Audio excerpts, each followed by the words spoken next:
할렐루야. 더운 날씨에 여러분들 또 이렇게 건강하게 뵈서 반갑습니다.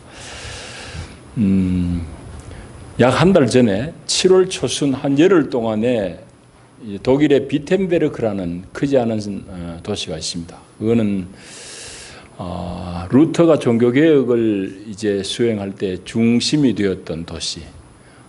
비텐베르크 성당 문 앞에 95개 조항을 붙이고 로마 가톨릭을 이제 비판했던 그곳이 바로 비텐베르크입니다. 그곳에서 올해에 7월 초순에 독일 정부 또 독일의 복음교회가 이제 주관해서 이제 종교 박람회를 개최했습니다. 종교개혁 500주년을 기념해서 종교 박람회를 개최하고 대륙별로 이제 교회들을 초청하고 해서 이제 세미나도 열고 그 교회의 사정들을 듣고 서로 의논하는 그런 종교 박람회를 열었는데, 아시아권에서는 한국의 교회에서는 우리 교단 여러분들이 다니는 이 우리 그 장영락교회가 속한 예장 통합 총회가 이제 초청을 받았습니다. 우리 총회 초청받고 또 여전도회 연합회 또 뭐 사회복지 또 법인장들 뭐 이런 사람들 또 특별히 장로의 신학대학교의 교수들 한 10여 명이 초청을 받아가지고 신학적인 토론도 하고 교회 행편들도 서로 주고받고 하는 그런 이제 내용이 기독 공부에도 실렸습니다. 저는 뭐 개인적으로 좀 들은 얘기도 있습니다만은 이제 그런 얘기를 들으면서 한편으로 우리는 좀 자랑스럽죠. 아시아권에 그래도 대표하는 교단으로 우리가 좀 외국에서 인정받는 그런 자랑스러운 일이면 틀림이 없습니다만은, 또 지난번 여러분들 기독 공부 혹시 보신 분인지 모르겠는데 한편으로는 좀 염려가 되는 그런 기사도 있습니다. 이제 9월 총회가 열리게 되면은 해마다 이제 부총회장을 투표하고 선출하는 일이 있습니다. 그 이제 회의 벽두에 그 일이 먼저 시작이 되는데, 부총회장이 선출되면 다음에는 총회장 자동으로 승계하니까 부총회장 뽑는 게 사실은 총회장 뽑는 일입니다. 이제 원래는 이제 목사 부총회장 후보가 4분이 나왔어요. 4분이 나와서 이제 기독 공부에서 공개 질의서를 보내서 각각 중요한 주제에 대한 답변을 듣고 실어놓은 그 기사 여러분들 혹시 보신 분인지 모르겠습니다만은, 그 공개 질의 1번 문항이 뭔가 하면은 원래 이제 총회에 상정되어진 총회 재판국 폐지에 대해서 귀하는 어떻게 생각하느냐 그런 문제입니다. 제가 그 기사를 읽고는 탄식이 많이 나왔습니다. 총회 재판국은 반드시 필요한 것인데 왜 폐지해야 되느냐는 얘기죠. 폐지하자는 흔히 안건이 올라온 이유는 총회 재판국이 제대로 재판 기능을 못하기 때문입니다. 뭐 교회 안에 사람들 다 한 다리 건너면 아는 사람들이니까 말하자면 정실에 치우쳐가지고 재판을 공정하게 못하는 것이. 뭐 노예 재판도 제가 임원으로 해봅니다만은 이게 잘 되질 않아요. 또 하지 말자는 사람도 많고. 그래서 노예 재판도 잘 안 되니까 총회 재판 될 리도 없죠. 뭐 다 그게 노예원들이 모인 곳이 총회고 그러니까 재판을 공정하게 못할 바에 차라리 없애버리자 뭐 그런 얘기까지 나옵니다. 그 기사를 읽고 제가 마음에 걱정이 많이 되고 탄식이 나오는 이유는 뭔가 하면은, 오늘 한국 교회들이 본질에서 많이 빗나가는 것 중에 하나가 하나님의 공의로우심을 우리가 잘 모르기 때문에 가볍게 늘 은혜 사랑 얘기만 하기 때문입니다. 그래서 제가 그 기사를 읽으면서 교회의 참된 모습은 도대체 어떤 것인가 하는 고민들을 좀 하게 되었습니다. 오늘 말씀은 거기에 대한 제 고민의 성찰의 결과입니다. 에베소 2장을 여러분들이 먼저 보시게 되면은, 너희는 사도들과 선지자들의 터 위에 세우심을 입은 자라 그리스도 예수께서 친히 모퉁이 돌이 되셨느니라. 그의 안에서 건물마다 서로 연결하여 주 안에서 성전이 되어가고 너희도 성령 안에서 하나님이 거하실 처소가 되기 위하여 그리스도 예수 안에서 함께 지어져 가느니라 하는 말씀, 아주 중요한 말씀입니다. 특별히 이제 그 21절을 보시면은 건물마다 서로 연결하여 주 안에서 성전이 되어가고 하는 말씀. 이 건물을 어떻게 해석할 것인가? 우리 개인으로 다 해석하게 되면은 우리 개인들이 믿는 사람들이 서로 연결되어 가지고 주 안에서 성전이 되어가고 할 때 이 성전은 거창 영락교회라는 그런 단위의 성전입니다. 그런데 한편으로는 이 건물이라는 것을 개교회 혹은 교단 이렇게 읽게 되면은 그것이 다 연결해서 주 안에서 성전이 되어간다 할 때 이 성전이란 것은 이 우주에 있는 유일한 교회, 예수를 주로 고백하는 우주적인 교회, 하나의 교회, 이 교회를 의미할 것입니다. 어떻게 읽든지 간에 우리가 이렇게도 좀 적은 규모로 읽을 수도 있고 크게 읽을 수도 있고 어쨌든지 교회는 하나의 교회입니다. 예수를 주로 고백하는 하나의 교회, 그게 우주적인 교회예요. 우리가 다 그렇게 이제 지어져 가고 있고 되어 가고 있고 또 성도들 한 사람 한 사람 너희들도 성령 안에서 하나님 거하실 처소가 되기 위해서 그리스도 예수 안에서 함께 지어져 가느니라, 지어져 가고 있는 중 그런 상태를 의미합니다. 그러니까 에베소 2장의 말씀을 우리가 깊이 궁구하게 되면은 하나님 아버지의 영원하신 목적, 하나님 아버지의 경륜의 핵심이 바로 이 교회임을 알게 됩니다. 하나님이 처소로 삼으시는 성전, 오늘날의 교회지요. 이거를 만들어 가시는 거예요. 오늘 우리의 시대는, 여러분이 살고 있는 이 21세기에는 하나님의 성전이 교회입니다. 교회. 이 교회가 하나님의 기뻐하시는 뜻이고 이 교회를 주님이 이루어 가시는 거예요.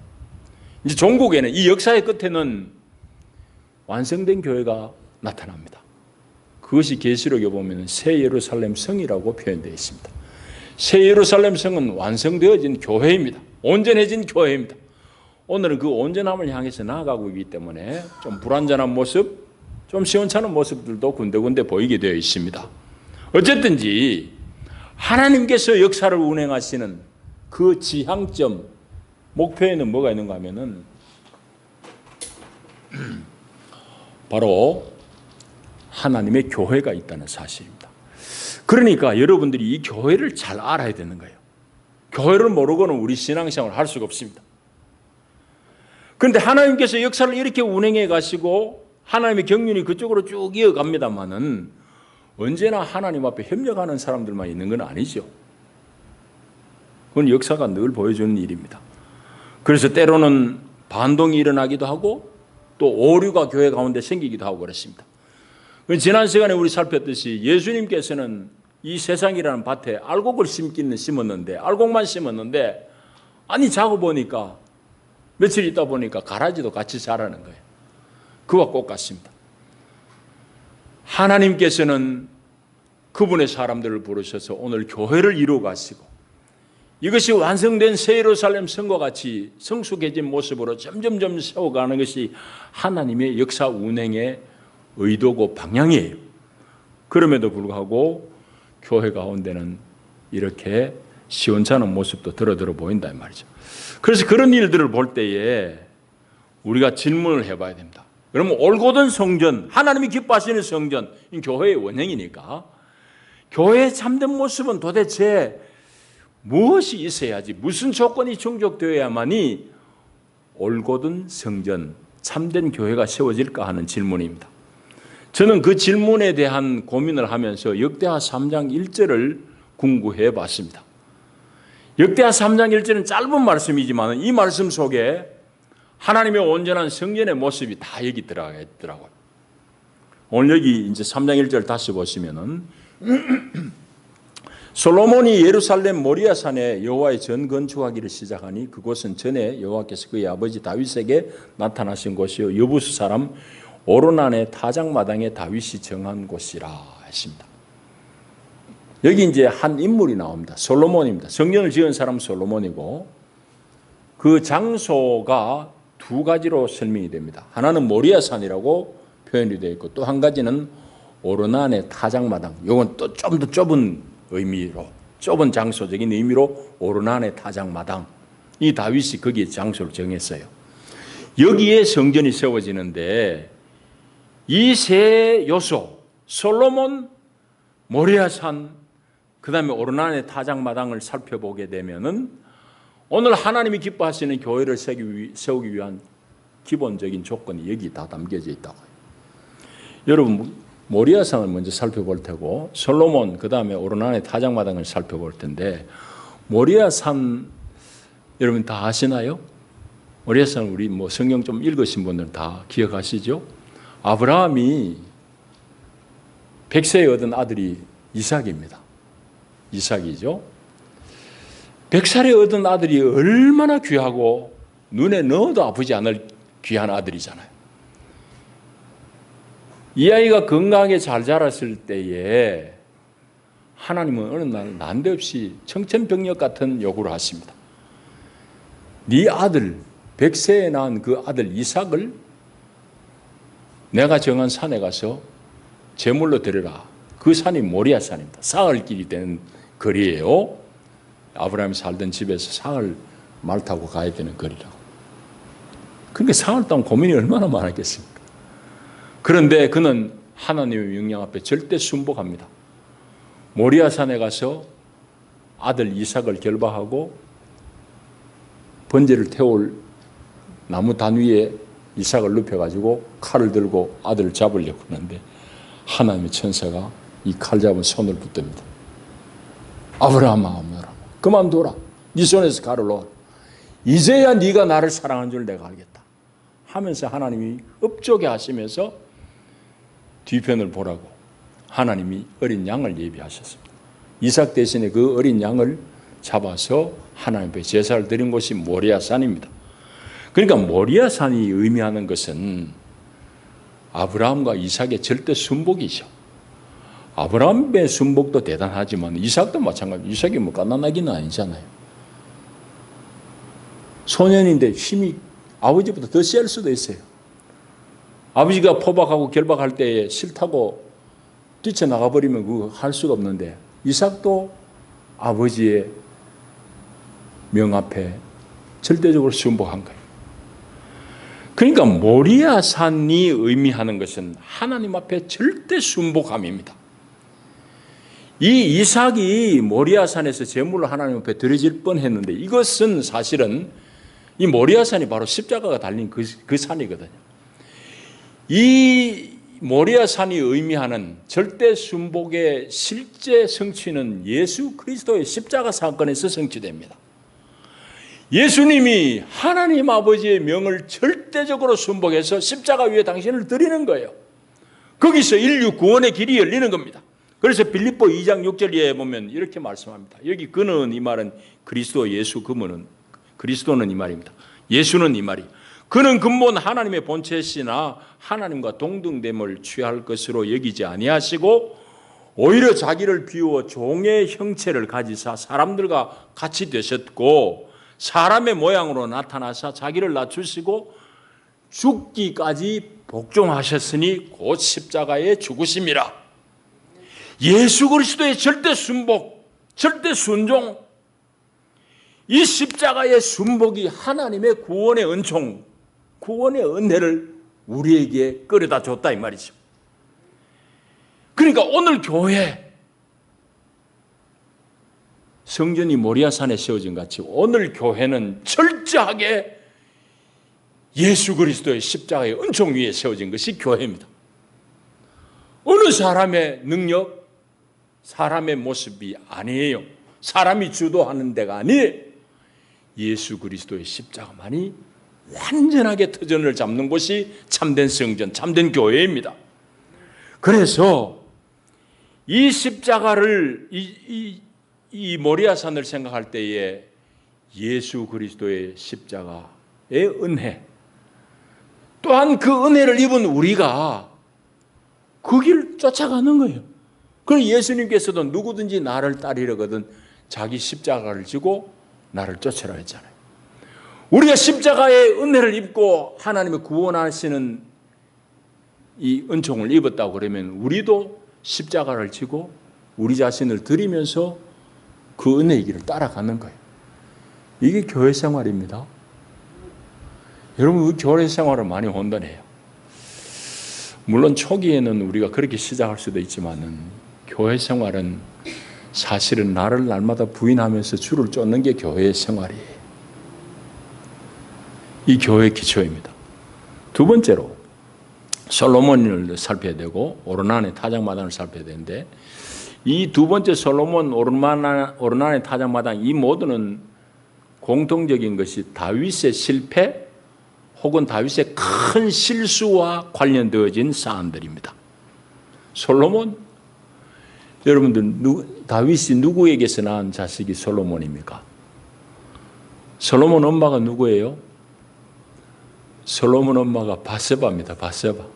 바세바는 여러분 아시죠? 다윗의 충직한 신하 장수인 우리아의 부인이야. 바세바인데 바세바가 아마도 절세 미인쯤 됐을 것 같아요. 성경은 그렇지 않은 그런 표현은 없지만은, 다윗이 어느 날 오후에 낮잠을 한숨 자고 장수들은 다 정복전쟁에 나갔는데 전장에 나가고요.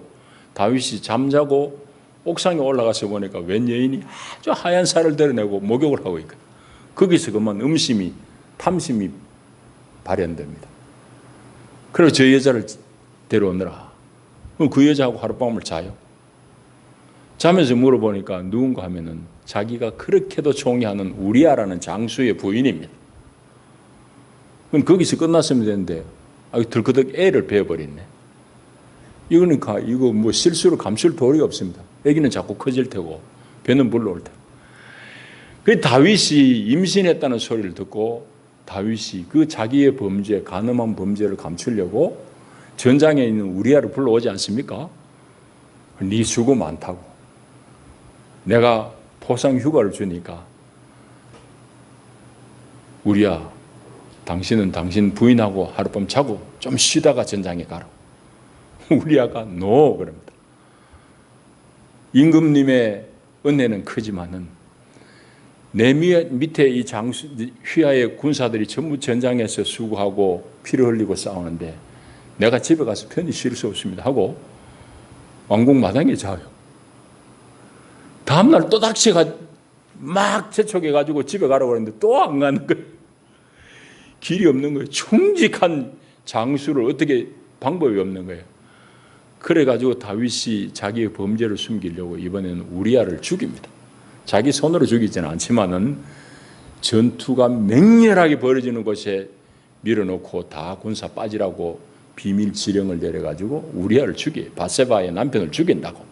그래가지고 빼들어 먹은 아내가 바세바고 그 불륜 가운데서 태어난 첫 아들이 하나님 데려갔습니다. 나단 선지자고 꾸짖잖아요. 다윗은 다 감췄다고 생각했는데 하나님 그 죄를 들춰내거든. 나단 선지를 통해서 꾸중을 한다고. 그 꾸중을 할 때 다윗이 내가 참 죽을 사람이야. 죽을 죄를 지었다고. 통에 자복한. 하나님 앞에 통에 자복하며 금식하고 기도하는데 하나님 결국은 그 아들 데려가 버려요. 그 불륜의 결과인 아들 데려간다고. 데려가시면서 나단을 통해서 하나님이 하신 말씀은 너의 죄는 용서했지만은 이방 나라들의 눈앞에서 네가 하나님의 거룩함을 무시했구나 하면서 하나님은 그 아들 데려갔습니다. 그 아들 죽어요. 갓난아기 때 죽는다고. 거기서 끝난 게 아닙니다. 하나님이 통에 자복하는 다윗을 용서하시고, 다윗의 통회하는 내용이 시편 51편이잖아요. 그거 읽어보십시오. 참 감동적인 시예요. 하나님 앞에 정말 자백하고 통회하는 그런 기도가 시편 51편이라고. 그 통회를 하나님이 받으시고 이제는 다윗에게 은혜를 베푸시는 하나님의 마음을 어떻게 드러내는가 하면은 그 바세바에게서 이번에는 정상적인 아들을 또 낳게 합니다. 거기서 난 아들이 솔로몬이에요. 그래서 다윗이 하나님의 은혜가 너무 크고 하나님과 화해가 이제 분명하니까 그 아들 이름을 솔로몬이라 지어요. 솔로몬은 샬롬에서 나온 말입니다. 하나님과 평화를 회복했다. 하나님의 평화를 내가 경험했다. 하나님의 은총을 경험하고 하나님의 용서하심을 내가 입었구나. 그래서 아들 이름을 솔로몬이라 지은 겁니다.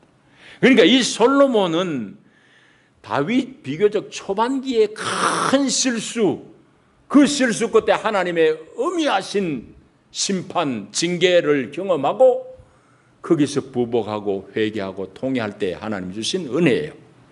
그 은혜의 산물, 실수 끝에 하나님의 용서의 표현으로 주신 그 아들이 성전을 짓기 시작한다. 솔로몬 이해됐죠? 자, 두 번째, 오르난의 타작마당을 또 우리가 읽어야 돼, 이해해야 됩니다. 오르난의 타작마당에서 잘 아시려고, 타작마당에 대해서 여러분들이 더 이제 아시려고 그러면은 앞에 몇 장 앞에 역대상 21장을 읽어야 돼요. 다 설명드릴 수는 없고 짧게 말씀드리면 이렇습니다. 이거는 이제 다윗의 말년의 큰 실수, 실패와 관련되어 있습니다. 다윗도 한 건 대단한 사람이거든. 우리나라로 치면 이순신 장군 이상이에요. 다윗, 이스라엘 나라는 지금도 자기들 나라의 국기에 다윗의 별을 그리고 다윗을 추모한다고. 그 정도로 이스라엘 사람들 지금도 오늘 현재까지도 다윗을 흠모하는 그 대상이 다윗 왕이거든요. 그 사람이 흠모받을 만한 일이 있으니까 흠모하죠. 다윗이 국토를, 영토를 엄청나게 넓혔어요. 정복전쟁을 잘 완수하고 나라를 아주 태평성대한 나라 그 반석에 올려놓고 나서는 나중에 전쟁을 다 피하고 나서 너무 흐뭇하니까 그 사람 속에 있는 교만이 드러난 거예요. 여봐라, 신하를 불러다 어느 날 명합니다. 온 이스라엘 군대가 얼마나 되느냐? 인구를 다 계수하여라. 신하들이 말립니다. 폐하, 인구 계수하기 전이나 후나 이 이스라엘은 다 하나님께서 맡겨주신 하나님의 군대, 폐하에 휘하 있는 군대 아닙니까? 굳이 그 인구를 조사하셔서 하나님의 진노를 사실 필요가 있습니까? 인구를 조사한다는 건 다윗이 자기 속에 있는 교만을 드러내는 거예요. 내가 이만한 나라를 이루었다. 내 군대가 이만큼이다. 이 군대로 내가 정복을 했다. 그걸 과시하고 싶어서 인구조사를 하라고 그러는데 신하들은 말릴 때 다윗이 강요를 해요. 그걸 억지로 밀고 나갑니다. 그래서 사단이 벌어지죠. 인구조사는 몇 달 만에 다 됐는데 하나님이 아니나다랄까 진노하시니까 하나님이 대노하셔가지고 다윗, 네가 나라를 부강하게 한 것이 너의 힘이냐? 그러면서 하나님께서 대단히 질책하시면서 세 가지 벌을 내립니다. 다윗을 사랑하셔서 셋을 벌을 제시하시면 네 이 중에 어느 것 하겠느냐고 그러니까 다윗이 하는 말이 내가 사람한테 매맞긴 싫고 하나님한테 맞으랍니다. 그래요. 그래서 하나님한테 맞는 벌이 뭔가 하면은 3일 동안 온역, 전염병이 도는 그 심판, 그 징벌입니다. 그걸 채택을 해요. 그걸 원합니다. 그래서 하나님이 천사를 보내가지고 이스라엘 가운데 막 전염병이 돌게 하는데 7만 명이나 한목에 죽어요.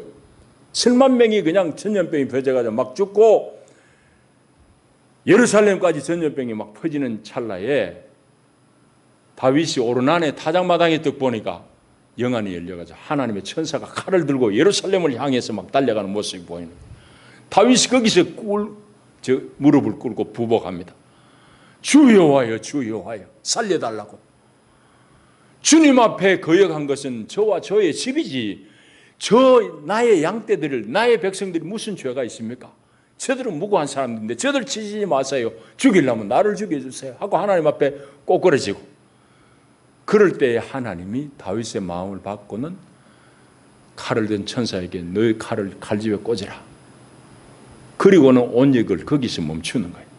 하나님의 심판으로 온역이 사흘 동안 이스라엘 가운데 임해서 7만 명이 죽었는데 예루살렘까지 퍼지기 전에 전염병이 오르난의 타작마당에서 스톱돼요.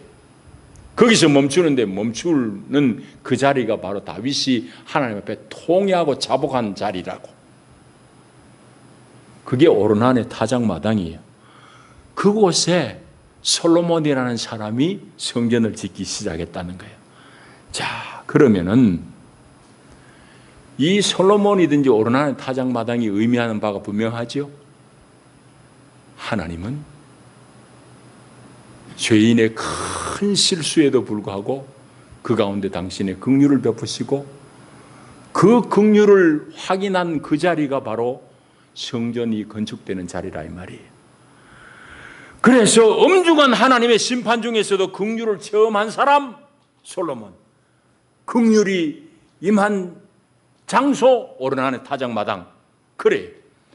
그래서 솔로몬이든지 오르나네 타작마당이든지 공통적으로 의미하는 바는 인간이 실패한 곳, 인간이 실수한 곳, 그 자리가 바로 하나님의 긍휼이 임하는 자리라는 사실입니다. 할렐루야. 여러분, 성경은 너무너무 오묘한 하나님의 사랑, 하나님의 은혜를 우리에게 증거하고 있는 책이에요. 그래서 여러분이 실수해가지고 낭패보고 매 맞는다고 하나님 어디 있냐고, 내가 하나님 앞에 얼마나 수고하고 헌신했는데 하나님 나한테 이것밖에 안 돼 하고 거기서 물러나 버리면 그 사람은 하나님의 긍휼이 임할 수가 없어요. 다윗은 이렇게 하나님 싫어하는 큰 실수를 왕이 되고 초반부에 또 말년에 아주 그냥 큰 실수 2번을 저질렀는데 그 실수 끝에 하나님의 은혜를 체험하여 그 은혜를 체험한 사람, 은혜를 체험한 자리, 거기에 하나님의 성전이 세워졌다는 사실입니다. 여러분, 이제 우리 얘기를 해야 됩니다. 여러분, 오늘 성경 역대하 3장 1절이 의미하는 바는 분명합니다. 오늘 우리가 거룩한 교회, 하나님이 기뻐하시는 교회를 이루려고 그러면은 우리 모두는 다 우리 각자에게 주어진 십자가를 지고 은혜의 자리로 나아가야 됩니다. 그곳이 바로 그 은혜를 체험하는 그 자리, 긍휼을 경험하는 그 자리가 바로 우리의 교회가 건실하게 세워지는 자리라 이 말이죠. 거기서 교회가 건강하게 세워지는 겁니다. 오늘 교회가 자꾸 빗나가는 이유는 하나님의 이 어미하신 공의를 우리는 다 배척하려고 그래요. 애써 외면해요.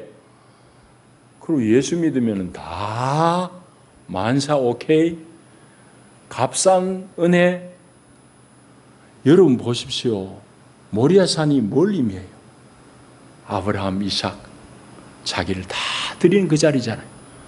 예수님도 나를 따르려거든, 너희가 교회에 일원이 되려거든 자기 십자가를 지고 나를 쫓아라 그랬잖아요.